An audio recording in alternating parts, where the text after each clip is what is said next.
Hey guys, Camilo Cashflow here. Today I'm going to show one of my clients' rehabs here in Fort Lauderdale. I'm going to show you around and I'm going to tell you what they did right and probably what they did wrong. Stay tuned right now.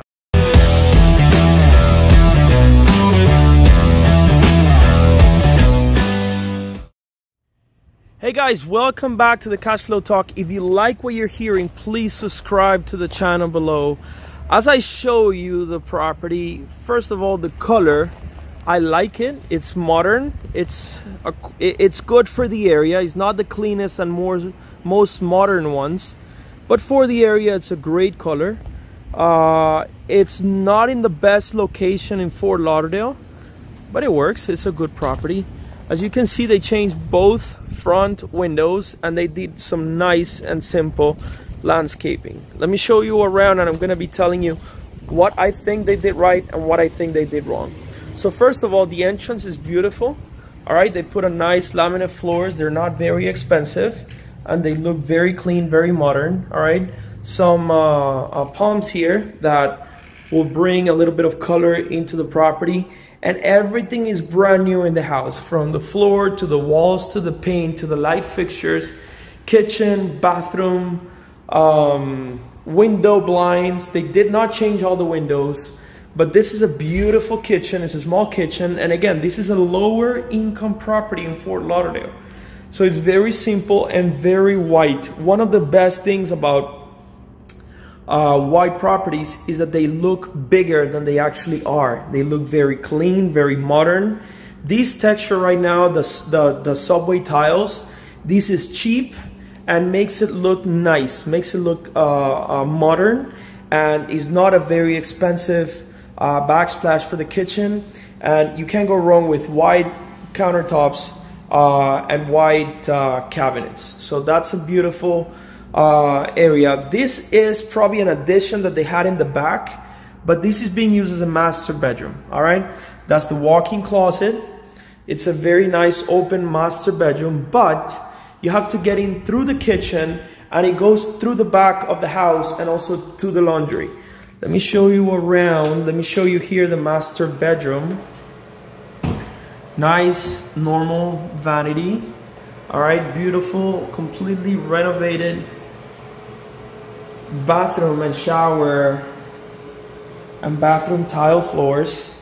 Everything is painted, beautiful knockdown. The good thing about the knockdown in the walls is that it hides a lot of the imperfections of the walls. Let me see if I can focus it here. And again, through here you can walk through the washer and dryer, the laundry room, and that door also goes to the back of the house. If you see here the backsplash, by having a backsplash, it hides a little bit of, sorry, the knockdown in the walls. It hides a little bit the imperfections in the walls. All right,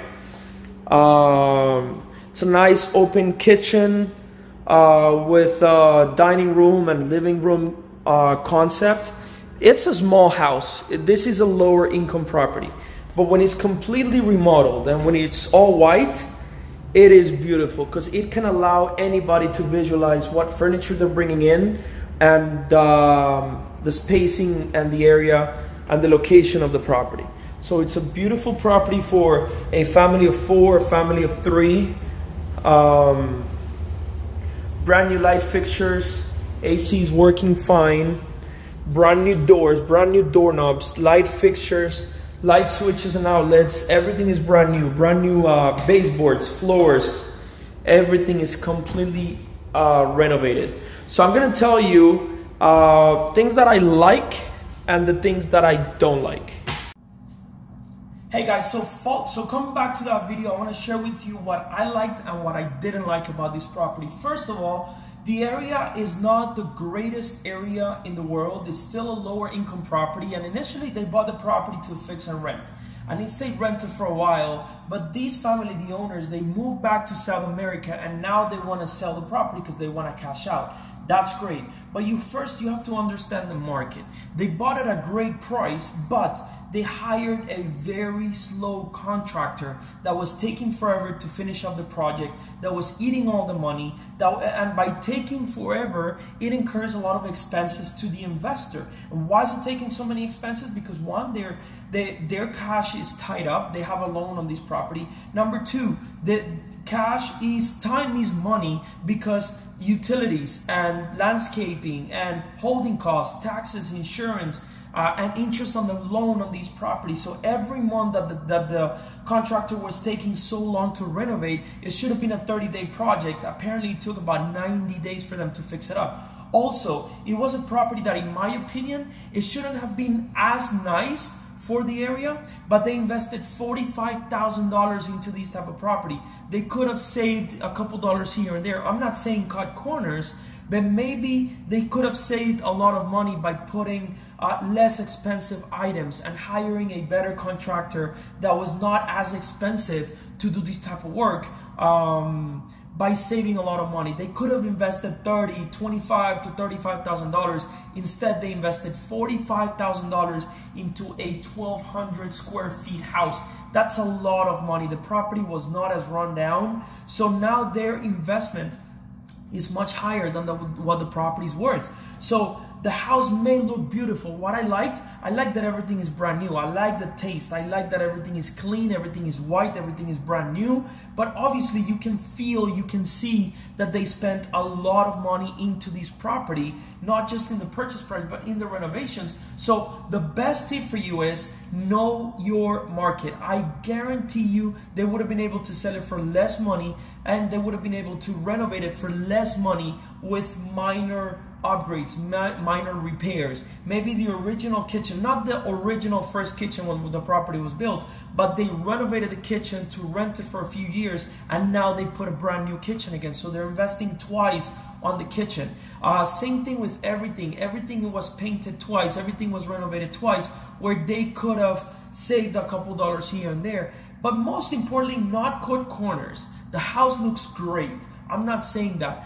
What my biggest mistake is, they should have negotiated with different contractors. They should have found different contractors to get different quotes on the property, so they could have saved a lot more money into this property. So guys, that was it for today. If you like this video, let me know in the comments below. I'm gonna share the pictures on my Instagram and Facebook. Don't forget to follow me at Camilo Cashflow, where I'm sharing more experiences I walk into these type of properties.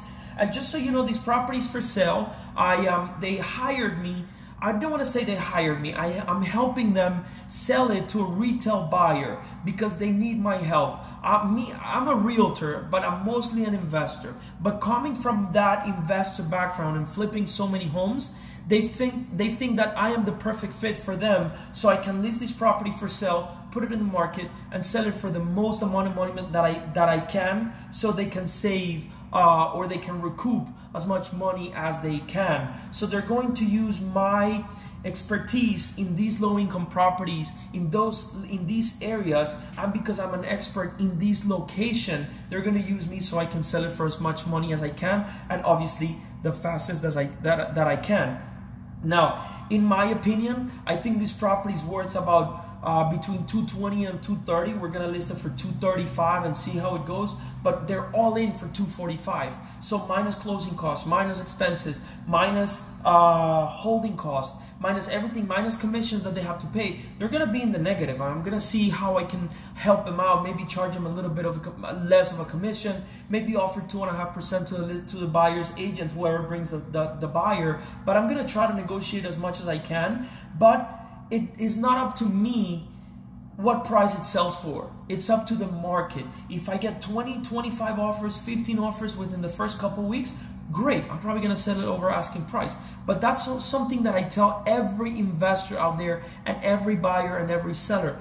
The realtors don't dictate the price. We can dictate how much we think we can get offers for. We can dictate, or we can say how much we think based on comparables we can list the property for, and how much we think we can sell it for, and how much it's going to appraise for. But ultimately, if it stays for 6 months with no offers and no showings, we're gonna have to lower the price, and meet the market number. But if we, on the other hand, on the contrary, if we market it too low and we get too many offers at the beginning, obviously we could raise the price and we can call for highest and best and sell it for as much as we can. So we can do as realtors, and I want to be raw and real with you, because I'm tired of the realtors telling you guys and all the investors telling you guys, oh yeah, because I'm a realtor, I'm going to list it for this price and I guarantee I'm going to be able to sell it for that price. Yeah, if you do the right comps, if you're in the right market, if it's the right property, if it looks decent and it looks beautiful, yes, you probably can, and you probably have if you're an investor before doing these type of deals. But the reality is, nobody knows how much it's going to sell for. It depends on the market, it depends on how much activity there is, and it also depends on the month that you're marketing the property. More months, some months are better than others. For example, nobody's looking at properties by the end of December, but everybody's looking at properties in let's say right before school starts, because they want to start fresh. Also, when tax season comes in, people start having their money and for their down payment, so that also helps out. But obviously that has something to do with the market. So in my opinion, we're gonna list this property for $235, but they're all in for $245 to $250. So at the end of the day, I guarantee you they're gonna lose a little bit of money, but I'm gonna try to recoup as much as I can. I'll keep you guys updated as things come along in this property. And that's it. Again, don't forget to subscribe to this channel. And man, shit happens. Shit happens to these clients. They didn't know what they were doing. They invested too much money into this property, and I hope they're not going to be in the red for a long time and for too much money. But all I can do is do the best I can to market and sell it for the least amount of money, for the most amount of money that I can, so they can recoup it. Guys, subscribe, comment below if you guys have any questions, and I'll see you guys next time. Take care.